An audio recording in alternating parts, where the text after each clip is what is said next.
आसंतु आज जानिबा घरे बसी मोबाइल हेउ किंबा कंप्यूटर माध्यम रे भत्ता किभଳି भाबरे आवेदन करिवे ता पुणी बिना मूल्य रे। ता पूर्व जानि रखंतु एथिपाई कोन कोन डॉक्यूमेंट आवश्यक पड़ुछि। जनसेवा केंद्र को जाई केतेबेले इंटरनेट असुविधा थाई पारे नचेत अधिक भिड़ थाई पारे। बारंबार जनसेवा केंद्र को जाई फेरिबाकू पड़ुछि। तेणु आपण मानकू आउ खाली हाथ रे फेरिबाकू पड़िबो नाही, कारण आपण माने मध्य घरे रही आवेदन करि परिबे। सेथिपाई कोन करिबाकू पड़िबो, प्रथमे गूगल क्रोम किंबा ब्राउजर को जांतु। सेठारे आपण माने SSEPD सर्च करंतु। तापरे एभଳି किछि शो करिवो। SSPD ऊपर क्लिक करंतु। तापरे आपनको संपूर्ण भाबरे वेबसाइट टी खोली जिवो। स्क्रॉल डाउन करिवे, देखिबे बाम पटे बेनिफिशियरी सर्विस रहिछि। सेठारे पेंशन स्कीम ऊपर क्लिक करिवे। तापरे आपण मानकू तीनोटी ऑप्शन देखा जिवो। सेठारे आपण माने चूज स्कीम सिलेक्ट करिवे, मधुबाबू पेंशन योजना सिलेक्ट करिवे। मधुबाबू पेंशन योजना आसीबा परे आपनको एठी देखि परिबे पेंशन टाइप। एठी विभिन्न प्रकार ऑप्शन अछि।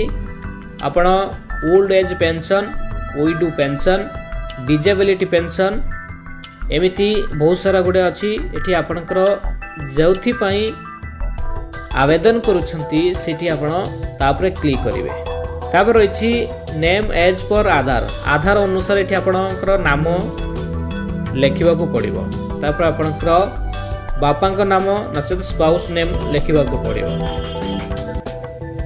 तापर रहिछि डेट ऑफ बर्थ।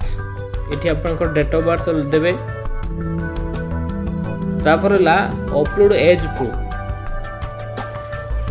एटी आपनकर केते बयस अछि सेही डॉक्यूमेंट टी देबा पड़े।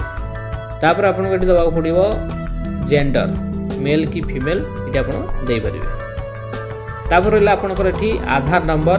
एटी आपण आधार नंबर देबे एवं ता सहित वेरीफाई आधार करिवे।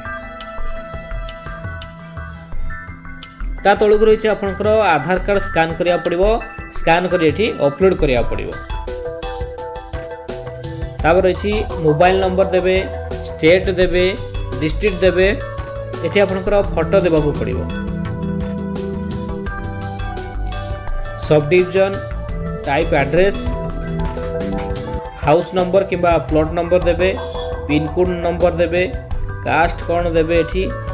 तापर बड़ कथा होची जे आपण माने इनकम सर्टिफिकेट नचेत RI रिपोर्ट माने BPL कार्ड एठी देबाकू पड़िबो।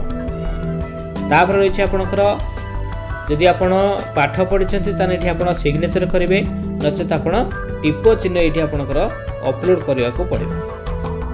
ता तळको दला बैंक अकाउंट डिटेल्स। एठी आपनकर केउ बैंक रे आपनकर अकाउंट अछि तो सेठी आपनको सिलेक्ट करिवे। ता सहित अकाउंट होल्डर्स नेम। एठी आपनकर नाम लेखिबा को पड़िबो, अकाउंट नंबर लेखिया पड़िबो, IFSC कोड एठी चूज करिया पड़िबो, केउ बैंक एठी चूज करिवे, ता सहित ब्रांच मध्य चूज करिवे।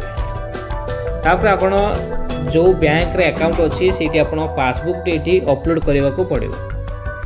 तापर रहिला आपनकर डिक्लेरेशन। डिक्लेरेशन रहिला एठी आपनको टिक चिन्ह दवा को पड़िबो। टिक चिन्ह देबा परे आपनको एठी सबमिट करिवा को पड़िबो। सबमिट करिवा परे आपनको आपनकर एप्लीकेशन फॉर्म भारिबो।